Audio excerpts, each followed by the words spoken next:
Hello friends, मोनोट्रिल academy में आपका स्वागत है। आज की इस वीडियो में पढ़ने वाले हैं Westgard rules and LJ chart. तो वेस्ट गार्ड रूल्स और एलजे चार्ट जो हमारा बहुत ही इंटरेस्टिंग है, क्योंकि ये आपके इंटरव्यूज़ में या फिर आप कोई एग्ज़ाम्स देने जाते हैं उसमें ये क्वेश्चंस आ ही जाते हैं। ठीक है, मेडिकल फील्ड के बच्चे हैं जो लैब में वर्क करते हैं या लैब से रिलेटेड जो भी उनके क्वेश्चंस हैं, ठीक है, वो वेस्ट गार्ड रूल से ज़रूर पूछे जाते हैं। तो वेस्ट गार्ड रूल्स क्या है और एलजे चार्ट क्या है, वो आज की इस वीडियो में हम डिस्कस करेंगे। सो फ्रेंड्स, एंड तक जरूर देखना वीडियो को। अगर आपको कुछ ना समझ में आए तो कमेंट बॉक्स में लिख सकते हो फ्रेंड्स।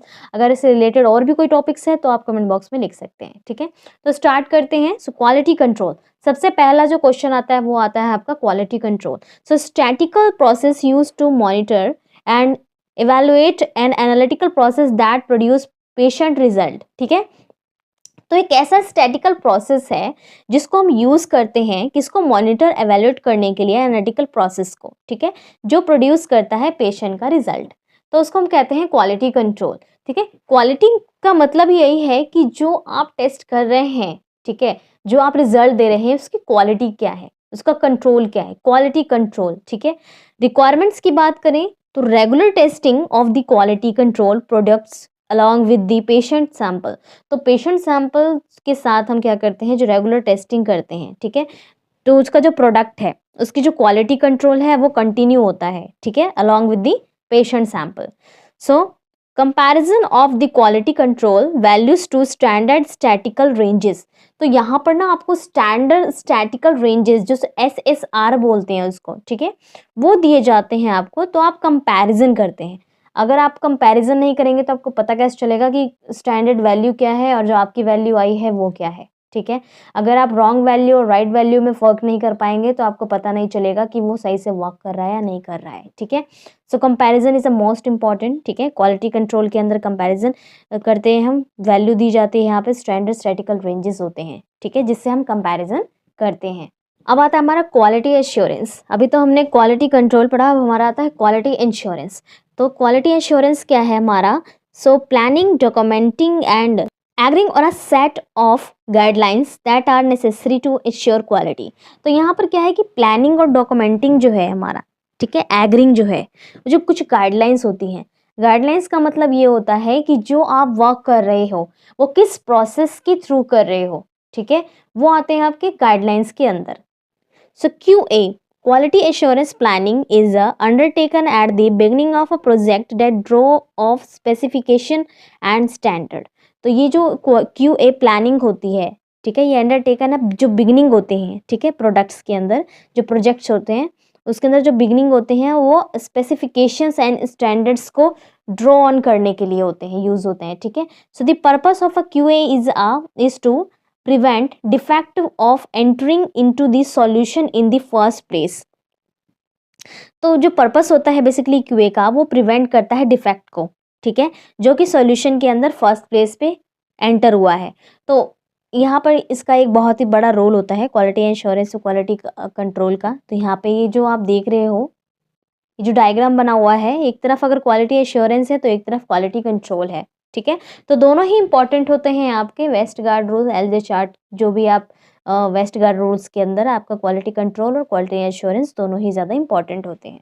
तो क्यूसी यानी क्वालिटी कंट्रोल, यहाँ पे शॉर्ट फॉर्म में लिखा हुआ है friends, is a use to verify the quality of the output. तो आउटपुट को, जो आउटपुट की क्वालिटी है उसको चेक करने के लिए हम क्वालिटी कंट्रोल से वेरीफाई उसको यूज करते हैं। Quality insurance the process of managing the quality. अब क्वालिटी इंश्योरेंस क्या होता है कि प्रोसेस जो है managing of the quality, process of जो मैनेजिंग है उसकी क्वालिटी को चेक करता है। ये तो आउटपुट की क्वालिटी को चेक करता है, ये मैनेजिंग द क्वालिटी को चेक करता है। ठीक है, तो दोनों में ही डिफरेंस है। चेक पॉइंट्स फॉर कंट्रोल, तो चेक पॉइंट से कंट्रोल की वो क्या है, क्यूसी यानी quality control values help in validating if the instrument is operating with in predefined specification. तो बेसिकली क्या है, जो क्वालिटी कंट्रोल की वैल्यू जो होती है वो हेल्प करती है वैलिडेटिंग में, इंस्ट्रूमेंट जो आप ऑपरेट कर रहे हो, ठीक है, तो उसकी जो वैलिडेटिंग है उसमें क्या करती है कि क्यूसी जो क्वालिटी कंट्रोल है वो स्पेसिफिकेशन जो प्रेडिक्टिंग होती है, प्रीडिफाइंड करती है, उसकी स्पेसिफिकेशन वो किस तरीके से वर्क कर रहा है, उसके वैलिडेशन में हेल्प करती है। Quality control are must for a lab accreditation. Basically क्या है कि जो क्वालिटी कंट्रोल है वो मस्ट होता है लैब के अंदर, लैब की एक्रीडिटेशन चेक करने के लिए, ठीक है। तो यहाँ पर 3 पॉइंट्स है, pre analytical, analytical and post analytical. तो प्री एनालिटिकल के अंदर हमारा वेरिएबल क्या आता है, पेशेंट एंड स्पेसिमेन आइडेंटिफिकेशन, ये हमारा प्री एनालिटिकल है। And patient preparation, specimen collection and handling, billing and requisition. तो यहाँ पर क्या है कि ये सारे जो प्री एनालिटिकल प्रोसेस होते हैं ये आपके एनालिसिस के पहले होता है। एनालिसिस जब आप सैंपल को प्रोसेस करते हैं उससे पहले का जितना भी प्रोसेस है वो सारा प्री एनालिटिकल वेरिएबल में आता है, ठीक है। एनालिटिकल वेरिएबल्स, एनालिटिकल वेरिएबल्स में जो है सबसे पहले आता है internal quality control. It's done on daily basis. Internal quality control daily basis पे होता है, ठीक है। अगर आप लैब में वर्क करते हैं तो आपको पता होना चाहिए, ठीक है। It is useful for accepting और rejecting the runs based on the variations limit and the monitoring the quality और ऑफ एनालिसिस। तो जब आप बेसिकली यहाँ पर क्या करते हैं, जब क्वालिटी कंट्रोल चलाते हैं, जो मशीन के अंदर जो भी वैल्यूज आती हैं, कौन सा एक्सेप्ट करना है, कौन सा रिजेक्ट करना है, ठीक है, तो उसको जो मॉनिटर कर रहे हो वो क्वालिटी ऑफ एनालिसिस के अंदर आता है। It check primarily the precision and the repeatability and reproducibility of the method। तो repeatability और reproducibility of the method ये इसके अंदर आता है, हम चेक करते हैं सबसे पहले, ठीक है। एक्सटर्नल क्वालिटी कंट्रोल, ठीक है, तो ये हमारे एनालिटिकल में आ रहे हैं, ठीक है, जो हमारा एनालिटिकल प्रोसेस है, इंटरनल और external. So is use to compare the quality between the laboratories of the area and to confirm the QC results. तो हम क्या करते हैं कि जो बेसिकली और भी जो बिटवीन लेबोरेटरीज हैं उनकी क्वालिटी कंपैरिजन करते हैं और कंफर्म करते हैं कि हमारा जो QC रिजल्ट है परफॉर्म्ड पीरियोडिकली, तो every month, every 2 month, twice a year. तो ये क्या करते हैं यहाँ पे पीरियोडिकली यहाँ पे परफॉर्म होता है, ठीक है। 2 मंथ, एवरी मंथ में भी हो सकता है, एवरी 2 मंथ में भी हो सकता है, ट्वाइस अ ईयर में। तो if check primarily the accuracy of the laboratory analytical process. तो क्या होता है कि ये जो प्राइमरली है वो लेबोरेटरी की एक्यूरेसी चेक करने के लिए एनालिटिकल मेथड को यूज़ करते हैं। पोस्ट एनालिटिकल वेरिएबल, इसके अंदर आपका आता है ट्रांसक्रिप्शनल एरर्स जो होते हैं वो, अनक्लियर रिपोर्ट्स फॉर्मेट होती हैं, अनक्लियर इन्फॉर्मेशन होता है, ये आपका पोस्ट एनालिटिकल वेरिएबल्स हैं, ठीक है। अब यहाँ पर ना कुछ एरर्स होते हैं, आप कंट्रोल्स लगा रहे हो, मशीन के अंदर कंट्रोल चला रहे हैं, तो काफ़ी सारे एरर होने के चांसेस होते हैं। कुछ एरर आपसे भी हो सकते हैं, कुछ मशीन से हो सकते हैं, कुछ टेम्परेचर से हो सकते हैं, कुछ जो आपने रीजेंट्स यूज़ किए हैं उसकी वजह से हो सकते हैं, कुछ मशीनरी भी हो सकते हैं। तो काफ़ी सारे ऐसे एरर्स हैं जो यहाँ पे अकर्स होते हैं, ठीक है। So errors in the discrepancy between the result and the accepted value. तो रिजल्ट और एक्सेप्टेड वैल्यू के अंदर जितना भी डिस्क्रिपेंसी आ रहा है, ठीक है, एरर आ रहा है, उसके बारे में हम पढ़ रहे हैं, ठीक है। So source of errors, error के क्या क्या सोर्सेज हैं। So input data required such as standard used calibration values and values of physical constant. तो यहाँ पर क्या है कि जो इनपुट डाटा रिक्वायर्ड है, जैसे कि स्टैंडर्ड यूजेज हैं, कैलिब्रेशन वैल्यूज हैं, वैल्यूज ऑफ फिजिकल कांस्टेंट है, यहाँ पर एरर हो सकता है। And expired improper reconstitution, water use for the reconstitutions, pipetting calibration error, improper storage error in the selecting test machines, delay in run। काफ़ी सारी चीज़ें हैं फ्रेंड्स यहाँ पे, जैसे कि आप एक्सपायर रीजेंट यूज़ कर रहे हो, ठीक है, जो वाटर आप यूज़ कर रहे हो, रिकन्स्टिट्यूशंस हैं, एंड जो पिपटिंग कैलिब्रेशन है वो आपने गलत की है, बहुत एरर है उसमें, ठीक है। इम्प्रॉपर स्टोरेज किया है आपने, एरर इन सिलेक्टिंग टेस्ट को सिलेक्ट करने में कुछ एरर कर दिया आपने, मशीन जो है वो प्रॉपर वर्क नहीं कर रही है, या आपने रन करने में डिले कर दिया है। तो फ्रेंड्स क्वालिटी कंट्रोल ऐसा होता है कि अगर आपने वो प्रॉपर टेम्परेचर में नहीं रखा हो ना रिएजेंट को, तो भी वो क्या होता है कि आउट ऑफ रेंज चला जाता है, ठीक है। So instruments use accuracy and reliability. तो इंस्ट्रूमेंट जो यूज़ कर रहे हैं हम उसमें एक्यूरेसी और रिलायबिलिटी जो है वो बहुत ज़्यादा इंपॉर्टेंट होती है। Observer imperfections, so reading errors, blunders, equipment selection, analysis and computations error. तो जो ऑब्जर्वर होते हैं वो इम्परफेक्शन से हो सकता है, जैसे कि आपने रीडिंग एरर की है, ठीक है, इक्विपमेंट सिलेक्शंस में एरर कर दिया है, एनालिसिस एंड कंप्यूटेशन एरर्स भी हो सकते हैं। इन्वायरमेंट की बात करें तो any external influence effect in the measurement, ठीक है। सो थ्योरी एज्यूम्ड की बात करें तो validity and mathematically method and the approximation. तो थ्योरेटिकली भी एज्यूम्ड हो सकता है, ठीक है। टाइप ऑफ एरर्स की बात करें तो फर्स्ट आता है आपका रैंडम एरर, सेकंड है आपका सिस्टमैटिक एरर। तो रैंडम एरर के अंदर जो आपका आता है an error which varies in an unpredictable manners. तो आपने जो एरर किए हैं वो किससे वेरी कर रहा है, अनप्रिडिक्टेबल मैनर से कर रहा है। रैंडम एरर के अंदर are difficult to eliminate but repetition reduce the influence of random errors. जैसे पेपटिंग एरर हो गया, change in a incubation period हो गया, ठीक है, इनकी वजह से रैंडम एरर हो सकते हैं। Random errors can be minimised by training, supervision and adherence to standard operating procedures. तो यहाँ पर है क्या है कि आप इसको इन्हांस कर सकते हो, आप इसको रोक सकते हो, ठीक है, इन्हांस एंड इसको मिनिमाइज कर सकते हैं आप। रैंडम एरर्स को मिनिमाइज किया जा सकता है ट्रेनिंग के थ्रू या सुपरविजन के थ्रू। जब आप कोई सुपरवाइज करने वाला हो आपको कि आप क्या चीज़ गलत कर रहे हो, क्या सही कर रहे हो, वो आपको बता दे। सिस्टेमिक एरर होता है an error which the same value of a given quantity and remains constant when the measurement are made under the same condition but varies when conditions change। तो क्या होता है कि अगर आपको सेम कंडीशन में जो वैल्यू दी गई है, ठीक है, वो वही आ रही है, बट जो क्या है कि जब आप उसको चेंज करते हैं तो उस कंडीशन में वो वैरीज आ जाती है, नॉर्मल चेंज हो जाता है, जो भी वैल्यूज है वो चेंज हो जाती हैं। तो यहाँ पर क्या है कि वैल्यूज जो चेंजेस हैं वहाँ पर ये सिस्टमैटिक एरर हो सकता है। Systematic errors create a characteristic base in the test result and can be accounted for by applying a correction। तो क्या होता है कि जो सिस्टमैटिक एरर होता है, जब आप कोई वैल्यू पुट कर रहे हो, उस वैल्यू की जगह कोई और वैल्यू पुट हो रही है, तो वहाँ पर क्या है कि इससे करेक्शन अप्लाइंग के लिए हम जो अकाउंटेड है वो हम कर सकते हैं। सो वेरिएशंस इन इंक्यूबेशन टेम्परेचर। तो यहाँ पर क्या है कि जो इंक्यूबेशन पीरियड होता है, टेम्परेचर का जो इंक्यूबेशन पीरियड है, यहाँ पे इंक्यूबेशन टेम्परेचर में जो वेरिएशन आ रही है उससे भी सिस्टमैटिक एरर हो सकता है। Blockage of plate washer. तो प्लेट वॉशर जो होता है उसके अंदर ब्लॉकेज अगर आ जाए तो भी सिस्टमैटिक एरर आ सकता है। Change in the reagent batch. आपने अगर रिएजेंट बैच को चेंज किया है तो भी एरर आ सकता है। मॉडिफिकेशन इन टेस्टिंग मेथड की मॉडिफिकेशन आपने की है सिस्टम के अंदर तो भी सिस्टमैटिक एरर आ सकता है। तो ये सारे जो एरर्स है ना फ्रेंड्स, अगर आप वर्क कर रहे हो मशीन के ऊपर, आप क्वालिटी कंट्रोल चला रहे हो, तो आपको समझ में आएगा, ठीक है। अगर आप मशीन के ऊपर वर्क कर रहे होगे उस टाइम पर आप देखोगे कि आप क्या क्या एरर फेस कर रहे हो, तो आपको वो एरर समझ में आएंगे कि वो एरर एक्चुअली में है क्या, उसको सॉल्व किस तरीके से किया जा सकता है। Accuracy and precisions. तो प्रिसीजंस क्या है हमारा, एक्यूरेसी क्या है, वो हम डिस्कस करेंगे। एक्यूरेसी है हमारा refer to the closeness of a measured value to a standard to known value.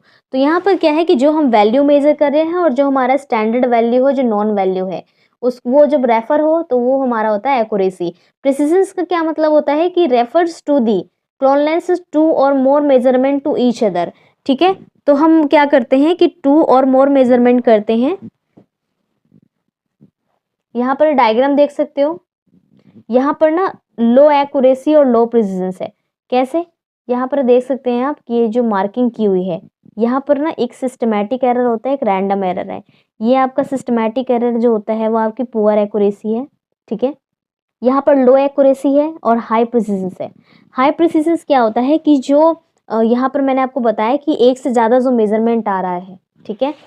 तो मेजरमेंट कहाँ पे ज़्यादा लिया जाता है, ये सेंटर की जो लाइन है ना फ्रेंड्स, आपको सेंटर का जो दिख रहा है यहाँ पर मेजरमेंट लिया जाता है। यहाँ पर लो एक्यूरेसी लो प्रिसिजंस इसलिए है क्योंकि दो वैल्यू बाहर हैं, तीन वैल्यू बाहर आ रही हैं, ठीक है, और बाकी अंदर की साइड आ रही हैं। तो लो एक्यूरेसी और हाई प्रिसिजंस क्या है, लो एक्यूरेसी हाई प्रिसिजंस कैसे हो सकता है, क्योंकि जो एक्यूरेसी है यहाँ पर नहीं है, तो यहाँ पर जो रिजल्ट आया है उसकी एक्यूरेसी नहीं है, जो प्रिसिजंस है उसकी एक्यूरेसी, क्योंकि जो रिजल्ट है वो आउट ऑफ रेंज आ रहा है, ठीक है। यहाँ पर आप देख सकते हो हाई एक्यूरेसी लो प्रिसिजन। हाई एक्यूरेसी का मतलब ये है कि जो वैल्यू है वो अंडर रेफर वैल्यू के आ रही है, जैसे कि 5 से 10 के बीच में आना चाहिए वैसे आ रही है। लो प्रिसिजन से बाहर कोई वैल्यू नहीं है, ठीक है। हाई एक्यूरेसी हाई प्रिसिजन का मतलब ये है कि सारी ही नॉर्मल वैल्यूज में आ रही हैं, ठीक है। सो सिस्टमैटिक एरर बताया कि पुअर एक्यूरेसी हो सकते हैं, डिफाइंड कॉजेज हो सकते हैं, रिप्रोडक्टिबल हो सकते हैं, ठीक है। एंड रैंडम एरर में आ सकता है poor precision no specific causes not reproducible, ये आपके रैंडम एरर्स में आते हैं। सो आईक्यूसी प्रोसीजर क्या है, a stable control material that mimics patient, so sample is analysed day by day. तो स्टेबल कंट्रोल मटेरियल ये होता है कि जब आप पेशेंट के सैंपल को डे बाय डे क्या करते हैं, एनालाइज करते हैं, ठीक है, आईक्यूसी प्रोसीजर के अंदर। Individual measurements are plotted on a control chart called Levey Jennings chart. तो यहाँ पर क्या है कि जो यहाँ पे चार्ट दिखाया गया है, तो इंडिविजुअल जो मेजरमेंट हम करते हैं, जो प्लॉटेड कंट्रोल है, उसको हम लेवरेजेनिन चार्ट कहते हैं, तो जिसको हम शॉर्ट फॉर्म में एलजे चार्ट भी कहते हैं, ठीक है। So analysis if the control is within standard limit it checked by the Westgard rules.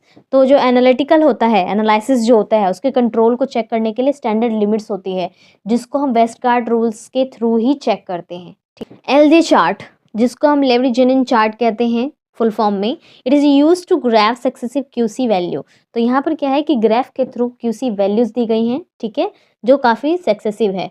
So it use standard deviations. तो यहाँ पर क्या है कि स्टैंडर्ड डेविएशंस यूज की हुई हैं। Chart is a prepared for a test separately, so decisions limits of the test are calculated based on the normal limits with and +1, 2 and 3 STS। तो यहाँ पे क्या है, स्टैंडर्ड डिवीजन्स होते हैं। ये जो STS है ना, ये स्टैंडर्ड डिवीजन है, ठीक है। उसके थ्रू क्या है कि यहाँ पर सेपरेटली अलग अलग कैलकुलेशन की हुई है। डिसीजन लिमिट्स की बात करें, डिसीजन लिमिट्स देख सकते हैं आप, यहाँ मीन है, यहाँ पर -1 and +1, यानी अगर मीन है, मीन का जो सेंटर है, ठीक है, इस सेंटर को हम मीन कहते हैं। +1 ऊपर जाता है, -1 नीचे आता है, ठीक है। तो जो वैल्यूज़ है वो इनके अंडर आएगी, ठीक है। सपोज कीजिए यहाँ पे हम उसके बारे में पढ़ेंगे, किस तरीके से वैल्यूज़ आती हैं, कौन कौन से SDs लेवल हैं, ठीक है, वो हम डिस्कस करेंगे। यहाँ पर आप देख सकते हो कि लेवल 1 नॉर्मल कंट्रोल जो होता है, जैसे कि मान लीजिए 3.7 to 4.3 मिलीमोल पर लीटर। तो यहाँ पर क्या है कि 3.7 to 4.3 के बीच में ये नॉर्मल लेवल होता है। यहाँ पे मीन क्या है, 4.1 मीन होता है। यहाँ पे स्टैंडर्ड डिवीजन क्या है, 0.1 m मोल पर लीटर है। तो यहाँ पर क्या है कि 4.0, 4.1, 4.0, 4.2, 4.1, 4.2, 4.2 अगर ये वैल्यूज आ रही हैं तो ये नॉर्मल कंट्रोल होता है, ठीक है। अगर plus minus is a range in a 4.0 to 4.2 millimole पर ml होता है, ठीक है। तो यहाँ पर क्या है कि 4.1 to जो 1 है उसके बीच में जो वैल्यू आ रही हैं वो क्या होंगे, नॉर्मल रेंजेस में होंगी। अगर +-2s है की रेंज है तो उसके अंदर क्या होगा कि 3.9 और 4.3 के बीच में आ रही होंगी। तो ये जो वैल्यूज़ है ना, ये डिसीजन लिमिट्स हैं, ये सारी की सारी एलजे चार्ट में आपको शो होंगी, ठीक है। जब आप मशीन में वर्क कर रहे होगे फ्रेंड्स, वहाँ पे आपको एलजे चार्ट दिखेगा कि आपका जो भी 1 SD 2 SD है, जितनी भी वैल्यूज़ हैं वो क्रॉस हुई हैं या वो लिमिट में है, ठीक है, तो वो सारी आपको शो होंगी। अगर आपका कंट्रोल पास नहीं हुआ होगा तो वो आउट ऑफ रेंज होगी, ठीक है। सो अब यहाँ पे आता है आपका वेस्टगार्ड रूल। वेस्टगार्ड रूल क्या है हमारा, फर्स्ट टू एस रूल जो है हमारा, वो क्या कहता है, 1 मेजरमेंट एक्सीड 2 स्टैंडर्ड डिविजन्स। तो एक मेजरमेंट क्या है कि 2 standard divisions from the mean. Mean में क्या होता है, 2 स्टैंडर्ड डिविजन्स आते हैं। एक वैल्यू एक्सटेंड होती है, 2 स्टैंडर्ड डिविजन्स आते हैं। This serves as a warning. ये क्या होता है कि ये एज अ वार्निंग आपको बताया जाता है। तो इसका जो डायग्राम है, ये आपका फर्स्ट 2S रूल्स है, ठीक है। इसके अंदर आप देख सकते हो जो मीन है, ग्रीन डॉट दिख रहे हैं आपको, ग्रीन डॉट यानी ग्रीन सिग्नल है यहाँ पे, रेड यानी यहाँ पे आउट ऑफ रेंज हो चुका है, यानी 2SD है, ठीक है। 2 स्टैंडर्ड डिविजन्स जो है यहाँ पे मीन में आ रहे हैं और 1 जो है वो आउट ऑफ रेंज जा रहा है, तो यहाँ पर एक वार्निंग का साइन होता है, ठीक है। 1-3S रूल क्या कहता है, 1 measurement exceed 3 SD from the mean, यानी एक जो ऐसा मेजरमेंट है जिसने 3 SD मीन जो है वो क्रॉस कर लिया, यानी 3 SD पे है, ठीक है। सो this indicate a potential problem. यहाँ पर क्या है कि जब पोटेंशियल प्रॉब्लम होगी तब 3 SD क्या है, वो मेजरमेंट जाएगा, ठीक है। कैसे, देखिए, ये आपका 1-3S रूल है। इसमें आप देख सकते हो कि मीन पे जो डॉट है वो तो नॉर्मल है, बट एक जो डॉट है वो 3 SD पे जा रहा है। 3 SD पे जो वैल्यू जा रही है वो इंडिकेट कर रही है आपकी पोटेंशियल प्रॉब्लम को इंडिकेट कर रही है, ठीक है। सो फ्रेंड्स, यहाँ पर डायग्राम सेपरेशन के लिए यहाँ पे लाइन दी हुई है, तो जिससे आप समझ जाइएगा कौन सा डायग्राम किसके लिए है, ठीक है। जो 2-2S रूल्स है उसमें क्या आता है, 2 कंसेक्यूटिव मेजरमेंट एक्सिस्ट 2 SD, ठीक है, 1 the same side of the mean. This suggest a systematic error. अब आप सिस्टमैटिक एरर का पता कैसे चलाएंगे, मतलब कि ये जो रूल्स है ना फ्रेंड्स, इसके अकॉर्डिंग आप मशीन को पहचान सकते हो, आप मशीन को जान सकते हो कि मशीन के अंदर जो रिएजेंट चल रहा है, जो कंट्रोल चल रहा है, वो किस तरीके से आपको वैल्यूज दे रहा है, किस तरीके से मेजर कर रहा है उसको, ठीक है। तो ये बहुत ही इंटरेस्टिंग है। सो 2S रूल्स क्या कहता है कि जब 2SD जो मेजरमेंट है वो वन साइड, मीन के वन साइड पे आ रही है, ठीक है, वो आउट ऑफ रेंज है, तो इस ये क्या आपको सजेस्ट कर रही है, मशीन क्या बताना चाहती है आपको कि सिस्टमेटिक एरर है, सिस्टमेटिक एरर के थ्रू ही ये 2SD जो वैल्यू है वो आउट ऑफ रेंज आती है। कैसे देखिए, तो यहाँ पे आप देख सकते हो ये आपका 2S रूल है, ठीक है। 2S रूल में क्या होता है, जो मीन है, मीन से आप देख सकते हो ऊपर 2S जो वैल्यू है, 2SD वैल्यू जो है वो ऊपर जा रही है, मीन के जस्ट अपर साइड, ठीक है। R4S रूल, R4S रूल क्या कहता है, two measurement in the same run differ by more than 4SD, so this indicate random error. Random error क्या हो सकता है, यहाँ पर जो यहाँ पर जो R4S रूल कहता है, अगर two measurement same run different different types के सेम पॉइंट्स पे हैं, जैसे कि प्लस वाले साइड पे भी सेम है और माइनस वाले साइड पे भी सेम 4SD पे है, ठीक है, तो वो क्या इंडिकेट करेगा, रैंडम एरर इंडिकेट करेगा। देखिए यहाँ पर